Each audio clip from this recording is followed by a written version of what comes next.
I am utilizing the Bid Integrations plugin to establish a connection between these two platforms. Let's go to Bid Integration Dashboard. Create integration. Search and select SureForms as a trigger. Choose a form.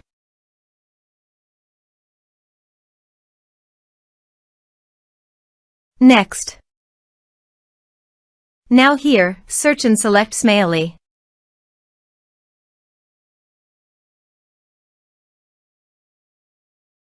Here, give them a meaningful integration name as you want. To get the subdomain name, go to the Smaily dashboard. Click the profile name on the top right corner, then click Preferences.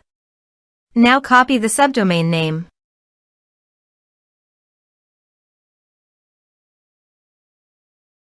Paste it here.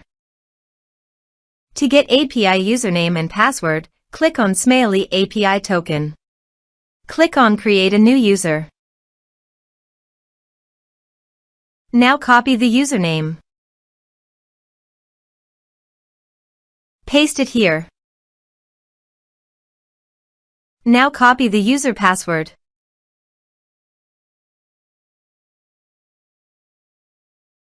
Paste it here. Now click Authorize. Authorization is successful. Click Next. Now map the field.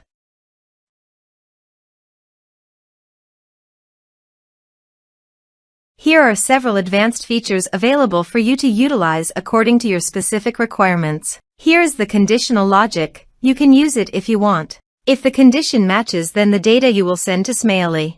Click Next. Now save the integration. Let's submit a form.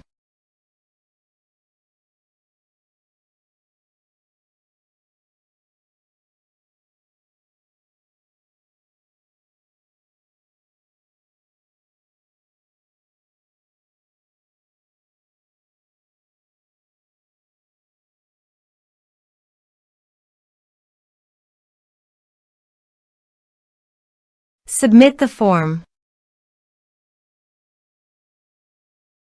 Now go to the Smaily subscribers page and scroll down. Click All subscribers. Here is the data that came into Smaily through the integration. Thanks for watching.